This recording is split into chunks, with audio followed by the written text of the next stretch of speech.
नमस्कार दोस्तों, different aspect channel में आपका स्वागत है। आज की कहानी शुरू करते हैं। एक बार की बात है कि श्री कृष्ण और अर्जुन कहीं जा रहे थे। रास्ते में अर्जुन ने श्री कृष्ण से पूछा कि प्रभु, एक जिज्ञासा है मेरे मन में, अगर आज्ञा हो तो मैं पूछूं? श्री कृष्ण ने कहा, अर्जुन, तुम मुझसे बिना किसी हिचक के कुछ भी पूछ सकते हो। तब अर्जुन ने कहा कि मुझे आज तक यह बात समझ में नहीं आई कि दान तो मैं भी बहुत करता हूँ, परंतु सभी लोग कर्ण को ही सबसे बड़ा दानी क्यों कहते हैं? यह प्रश्न सुनकर श्री कृष्ण मुस्कुराए और बोले कि आज मैं तुम्हारी यह जिज्ञासा अवश्य शांत करूंगा। श्री कृष्ण ने पास में ही स्थित 2 पहाड़ियों का सोने का बना दिया। इसके बाद वह अर्जुन से बोले कि हे अर्जुन, इन दोनों सोने की पहाड़ियों को तुम आसपास के गांव वालों में बांट दो। अर्जुन प्रभु से आज्ञा लेकर तुरंत ही वह काम करने के लिए चल दिया। उसने सभी गांव वालों को बुलाया, उनसे कहा कि वह लोग अपनी लाइन बना लें। अब मैं आपको सोना बांटूंगा। और सोना बांटना अर्जुन ने शुरू कर दिया। गांव वालों ने अर्जुन की खूब जय जयकार करनी शुरू कर दी।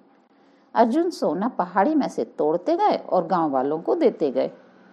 लगातार 2 दिन और 2 रातों तक अर्जुन सोना बांटते रहे। उनमें अब तक अहंकार आ चुका था।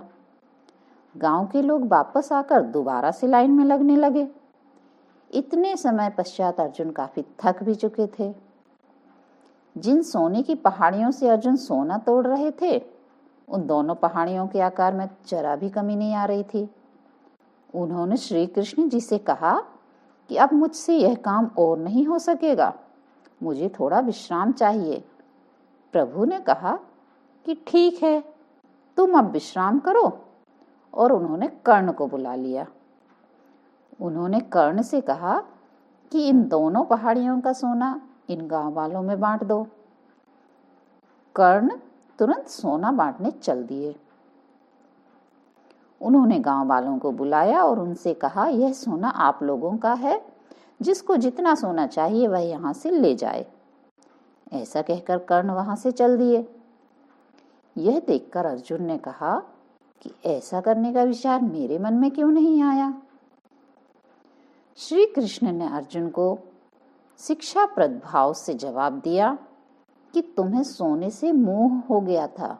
तुम खुद यह निर्णय कर रहे थे कि किस गांव वाले को कितनी जरूरत है, उतना ही सोना तुम पहाड़ी में से खोदकर उन्हें दे रहे थे। तुम में दाता होने का भाव आ गया था। दूसरी तरफ कर्ण ने ऐसा नहीं किया। वह सारा सोना गांव वालों को देकर वहां से चल दिए। वह नहीं चाहते थे कि उनके सामने कोई उनकी जय जयकार करे या उनकी तारीफ करे। उनके पीठ पीछे लोग क्या कहते हैं, उससे भी उनको कोई फर्क नहीं पड़ता है। यह उस आदमी की निशानी है जिसे आत्मज्ञान हासिल हो चुका है। इस तरह श्री कृष्ण ने खूबसूरत तरीके से अर्जुन के प्रश्न का जवाब दिया। अर्जुन को भी अब अपने प्रश्न का उत्तर मिल चुका था। कहानी का सार यह है, दान देने के बदले में कभी भी धन्यवाद या बधाई की उम्मीद करना उपहार नहीं, सौदा कहलाता है। यदि हम किसी को कुछ दान या सहयोग करना चाहते हैं तो हमें यह बिना किसी उम्मीद या आशा के करना चाहिए, ताकि यह हमारा सत्कर्म हो, ना कि हमारा अहंकार हो।